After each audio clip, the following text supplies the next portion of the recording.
Social మీడియాలో కూడా మీరు ఒక మాట చెప్పారు, అది చాలా వైరల్ అవుతుంది. ఏదది? వందే మాత్రం పాడిన వాడు మాత్రమే మన భారతదేశంలో ఉండడానికి అర్హులు అని చెప్పేసి. మరి ఆ వందే మాత్రం మీరు పాడితేనే వినాలనుకుంటున్నారంట కొంతమంది మీరన్న గొర్రెల పర్సన్స్. బ్యాచ్. అవును అది గురుగారు. అమ్మా, మేము పాడతాం, చాలాసార్లు పాడాం. ఈ పాటలో మొదటి చరణం వినండి అమ్మా. వందే మాత్రం చాలా పెద్దది తెలుసా మీకు? మనం ఇప్పుడు పాడే 2 చరణాలు కాదు, చాలా పెద్దది. విష్ణు దిగంబర్ పలుష్కర్ అని కాకినాడలో 1932లో కాంగ్రెస్ సభలు జరిగేటప్పుడు ఆయన పాడడానికి లేస్తే ఈ ఎడారి మతంగాళ్ళు అబ్బే అది విగ్రహారాధన వ్యతిరేకం, పాడడానికి వీలు లేదు అన్నారు. అంటే అక్కడ ఓ పొట్టోడు ఉండి అయితే పాడద్దు అన్నాడు. భారతమాతను కీర్తించడాన్ని ఆపిన పోరంబోకు నేను పాడి తీరతా అని పాడాడు. సో భరతమాతని చీల్చడానికి సంతకం పెట్టిన దరిద్రులు, అది వేరే కథ. సో వందే మాత్రంలో ఏమని కీర్తిస్తానంటే, తొమ్మిది దుర్గా, అమ్మవారు ఎదురుగానే ఉన్నారు చూడండి. తొమ్మిది దుర్గా దశ ప్రహరణాయుధ. అమ్మా నీవు దుర్గవి, నువ్వు 10 చేతుల్లో ఆయుధాలు కలిగిన తల్లివి. అటువంటి భరతమాత నిన్ను నేను ఆరాధిస్తాను. వందే మాతరం. మా అమ్మా నీకు నా నమస్కారము. ఇది అయితే మనం మొన్న పాడిన పాటలో మొదటి చరణం వింటే మీకు అర్థమైపోతుంది. James father Jackson, Jackson father Gibson, Gibson father Jaipal, Jaipal father Jairam. Grand father ఒక్కడే, గతమంతా మనదొక్కటే. గ్రాండ్ ఫాదరు ఒక్కడే, గతమంతా మనదొక్కటే. ఇది మన దేశం, ఇది మన దేశం, ఇది మన దేశము రన్నా, ఇది స్వర్గము కన్నా మిన్నా. ఎవరిది స్వామి ఈ రాసిన ఆయన పేరు మందాడి సత్యనారాయణ రెడ్డి గారు. 1982లో రాశారు. అమ్మా నేను ఒక 3-4 ఏళ్ల క్రితం పాడాను, అది మొన్న రిలీజ్ చేశాం. దాదాపు 2 కోట్ల మంది చూశారు. అది మీరు అడిగేయండి అమ్మా, ఇంకో 15 నిమిషాలు. Okay sir. మొన్న రీసెంట్ గా మనం చూసుకున్నట్లయితే మనకు సోషల్ మీడియాలో కూడా ఒక టెంపుల్ కు సంబంధించిన పూజారి మరి మద్యం సేవిస్తూ కూడా సీసీ ఫుటేజ్ లో కూడా ఆ కెమెరాలలో కూడా రికార్డ్ అయింది. అంటే మరి ఒక పూజారే ఇలా మద్యాన్ని సేవిస్తూ ఉంటే మన హిందూ ధర్మం గురించి ఇంకా ఏం బోధించాలంటారు? చెప్పు తీసుకోవడమే అవన్నీ, వెరీ సింపుల్. మరి మీరన్న మనుషులు కూడా ఇదే క్వశ్చన్ చేస్తున్నారు, మీ హిందుత్వంలోనే మీకే ఐక్యమత్యత లేదు, మమ్మల్ని ఎలా నిందిస్తారంటున్నారు. ఇప్పుడు నేను ఇప్పుడు పూజారి మద్యం తాగాడు, చెప్పు తీసి కొట్టాలని చెప్పాను. ఎవడైనా పాస్టర్ అలా చెప్తాడా?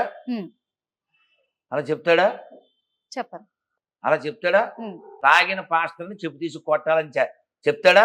చెప్పడం మానేసి వాడు తాగేసి పొద్దున్న హైదరాబాద్ లో బయలుదేరి రాత్రి ఎక్కడో చచ్చిపోతే ఆడేదో అమరవీరుడిలాగా బకర్డీ గారిని వీళ్ళు కీర్తించడం. పాస్టర్లు తాగుతారని పాస్టర్లే చెప్పారు, అవునా? వాడు తాగి చచ్చిపోయింది, సీసీ ఫుటేజ్ దొరికింది.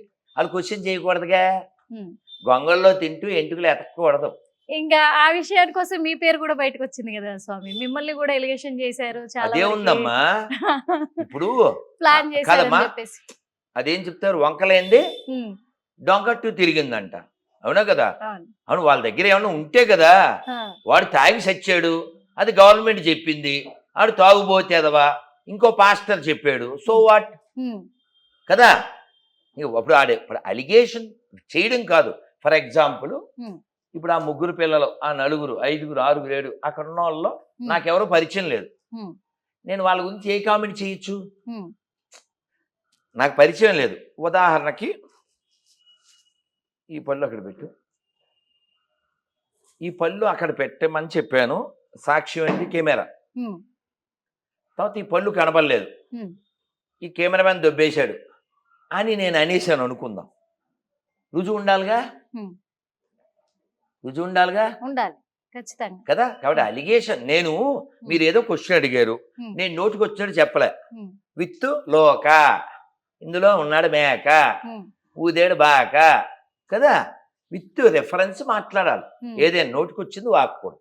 అది అంటే కేవలము ఇక్కడ క్రిస్టియన్స్ ని మీరు వ్యతిరేకిస్తున్నారా? లేదమ్మా, ఈ దేశాన్ని వ్యతిరేకించే ప్రతి దరిద్రుని వ్యతిరేకిస్తా. దేశాన్ని వ్యతిరేకించే ఎవడైనా, ఉదాహరణకి మీకు అర్థమయ్యేలా చెప్తాను. మీ తమ్ముడు హాఫ్ బాటిల్, మా అన్నయ్య ఫుల్ బాటిల్ కొట్టారనుకోండి మందు, ఎవరు మంచోళ్ళు అంటావు? ఫుల్ బాటిల్ కొట్టి హాఫ్ బాటిల్ కొట్టిన వాళ్ళు మంచోళ్ళు అంటారు. అలా అంటే చెప్పు తీసి కొడతారు. అదే అంటారు, ఇప్పుడు జనరేషన్ అలాగే ఆహా. అయిపోయింది కదా స్వామి. మనకు కావాల్సింది ఉమ్, జనరేషన్ ఏమన్నది అన్నది కాదు, ఉమ్, ఏది నిజం అన్నది కావాలి. ఓకే. నిజం ఏంటి? ఎవరు మంచోళ్ళు, హాఫ్ బాటిలా ఫుల్ బాటిలా? ఇప్పుడు అది దృష్టిలోకి తెచ్చుకుంటే ఇద్దరు మంచోళ్ళు గారు అని అంటారు. వాస్తవం ఏంటి నేను అడిగింది? ఉమ్, నీ దృష్టి నా దృష్టి, వాస్తవం ఏంటి? ఇద్దరు తాగుబోతే ఎదవలు, అవును, అది సమాధానం. అందుకే ఇద్దరు మంచోళ్ళు కాదండి. ఇద్దరు తాగుబోతే ఎదవలు, ఉమ్, నీ సమాధానం అదే చెప్పాలి. ఓకే. కాబట్టి హాఫ్ బాటిల్ ఫుల్ బాటిల్ లేదు, ఉమ్, ఎదవా ఈజ్ ఎదవా, simple. Um, drinker is a drinker, అది ఉమ్, హాఫ్ ఆర్ ఫుల్, అది ఉమ్, ఆన్సర్ అంతే. ఓకే. కాబట్టి ఎవడు దేశానికి వ్యతిరేకం వాడికి మేము వ్యతిరేకం, అంతే, వెరీ సింపుల్. దేశానికి వ్యతిరేకం ఈ మాట నాది కాదు, మీరు అంబేద్కర్ చాలా స్పష్టంగా చెప్పారు. ఏం చెప్పారంటే, భారతీయులారా, మీ తాత ముత్తాతల మరియు మీ తల్లిదండ్రుల మతమైన హిందూ మతంలో పుట్టి మీ హక్కుల కోసం మీ మతమైన హిందూ మతంలోనే వీరుల్లా పోరాడి సాధించుకోవాలి, అంతేగాని పిరికివారిలాగా విదేశీ మతాల్లోకి పారిపోకూడదు. ఆయన దగ్గరికి కొనేద్దామని వచ్చారు ఎవరు? ఎడారి 1 ఎడారి 2 కోట్లు ఇచ్చి. ఆయన అమ్ముడు పోలే, ఆయన కాషాయం కట్టుకుని బౌద్ధాన్ని స్వీకరించి సన్యాసిలాగా ఆయన ఈ ధర్మంలోనే ఆయన ఇంకొక గదిలోకి వెళ్ళారు, అంతే తప్ప బయటికి వెళ్ళిపోయి దేశ వ్యతిరేకంగా జీవించలేదు. అది కావాలి. మీరు గమనించండి, ఎవడైనా రిజర్వేషన్ వాడుకుంటూ విదేశీ మతంలోకి వెళ్తే వాడిని ఏమంటారు? నేను చెప్తాను. తెలంగాణలో చివరక్షరం మొదటక్షరం తీస్తే ఏం మిగుతుంది? అది వాడు. ఓకే గురుగారు. కానీ ఒకప్పుడు కలిగిందిగా, థ్యాంక్స్. ఒకప్పుడు పుస్తకాలలో అర్జునుడు ఇలా ఉండే, మరి కృష్ణుడు ఇలా ఉండే అని వాళ్ళ చరిత్రలు గొప్పగా వాళ్ళ యుద్ధాల గురించి మనం చదువుకున్నాము, నేర్చుకున్నాము గురుగారు. కానీ ఇప్పుడు ఏంటంటే అర్జునుడు దేవుడా కృష్ణుడు దేవుడా అనే ఒక విధమైన డౌట్లు కూడా, అంటే సందేహాలే నెలకొంటున్నాయి. నిజంగా అలాంటి దౌర్భాగ్యం ఏర్పడుతుంది. చాలా మంది కొంతమంది అంటున్నారు గురుగారు, అసలు రాముడు దేవుడే కాదు అంటున్నారు. కాదు, రాముడు కూడా చెప్పాడు నేను దేవుడు కాదని. మీరేమంటారు? రాముడు దేవుడు కాదు, చాలా చోట్ల ఆలయాలు కడుతున్నారు కాదమ్మా, ఇవి ఇక్కడ లేదని ఎదురుగా. అవును, ఇది పిచ్చి ప్రశ్నమ్మా. ప్రస్తుతం మనం ఉన్నది కూడా అదే. మరి రాముడు వారు ఎదురుగానే ఉన్నాం కదా. సో రాముడు రామాయణంలో దశరథుడు కుమారుడుగా వచ్చాడు. కాబట్టి ఆయన దగ్గరికి ఎవరు వచ్చినా మీరెవరండి అని అడిగినప్పుడు ఆయన ఆన్సర్ ఏమిచ్చేవారు? I'm son of Dasharatha. అర్థమైందా? ఆయన ఆన్సర్ ఏమిటంటే, నేను దశరథుడు కుమారుడిని, మాది కోసల రాజ్యము, ఇదిగో మా ఇంటి ఆవిడ, ఇదిగో మా తమ్ముడు, మాది అయోధ్య. ఇదే ఆన్సర్. ఆయన్ని ఆయన సుప్రీం లార్డ్గా ఎక్కడ ఎక్స్పోజ్ చేసుకోలేదు. ఎందుకంటే ఆయన అవతార ప్రయోజనం ఏమిటి? రావణాసురుడు యొక్క వధ. రావణాసురుడు ఎవరి చేతిలో చేస్తాడు? ఎందుకని? సీతను అపహరించాడు కాబట్టి కాదు, వాడు వరం కోరుకున్నాడు. ఎవరిని? బ్రహ్మదేవుని, శివుణ్ణి. ఏమని వరం కోరుకున్నాడు? నేను దేవ, గంధర్వ, యక్ష, కిన్నెర, కింపురుష, గరుడ ఇత్యాది జాతుల చేతిలో నేను మరణించరాదు. వానరులు, నరులు వాళ్ళు నన్నేం చేయలేరు. ఇది అతని యొక్క గర్వం. సో కాబట్టి రాముడు నరుడుగా వచ్చి వానరుల సహాయం తీసుకుని వాడి లంకని వెళ్ళి వాడిని హతం చేశాడు. అది వాడు కోరుకున్న వరానికి తగ్గట్టుగా స్వామి అలా. మరి కృష్ణుడు అలా కాదుగా, ఆయన రావడమే వాళ్ళ అమ్మ కడుపులోంచి రాకుండానే శంఖచక్ర గదా పద్మాలతో. రేపు 16వ తారీఖు కృష్ణాష్టమి, సరిగ్గా 15 రోజులు ఉంది. అన్నమయ్య చెప్తారు, సతులాల ఓ సతులాల చూడరే శ్రావణ బహుళాష్టమి నడురే ఈ మొదలాయే ఇదిగో శ్రీకృష్ణుడు పుట్టేయపుడే శంకు చక్ర గదా పద్మాలు ఎట్టు ధరించెనో ఈ కృష్ణుడు అట్టే కిరీటము ఆభరణాలు ధరించి ఎట్ట ఎదుటనున్నాడు ఈ కృష్ణుడు. సతులాల ఓ సతులాల చూడరే శ్రావణ బహుళాష్టమి. పుట్టేయప్పుడే శంకు చక్ర గదా పద్మాలు.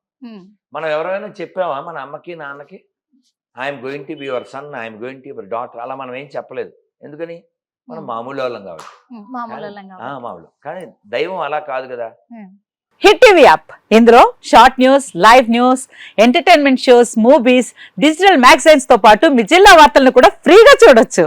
ఇంకెందుకు ఆలస్యం, వెంటనే హిట్ టీవీ యాప్ ని డౌన్లోడ్ చేసుకుని ఫ్రీగా ఎంటర్టైన్మెంట్ పొందండి. Hit TV app. Hit TV app. Please download hit TV app. Hit TV app ని ఫ్రీగా డౌన్లోడ్ చేసుకుని ఎంజాయ్ చేయండి. మీకు నచ్చిన ఎంటర్టైన్మెంట్ కోసం హిట్ టీవీ యాప్ ని ఫ్రీగా డౌన్లోడ్ చేసుకుని ఎంజాయ్ చేయండి. హిట్ టీవీ యాప్ ని డౌన్లోడ్ చేసుకుని ఆస్వాదించండి, ఆశీర్వదించండి. ఇంతమంది సెలబ్రిటీలు హిట్ టీవీ యాప్ ని డౌన్లోడ్ చేసుకోండి అని చెప్తున్నారంటే ఎంత మంచి యాప్ ఆలోచించండి.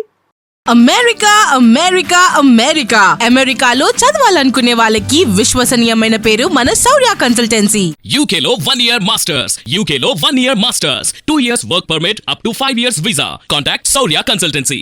Contact 89851 89851.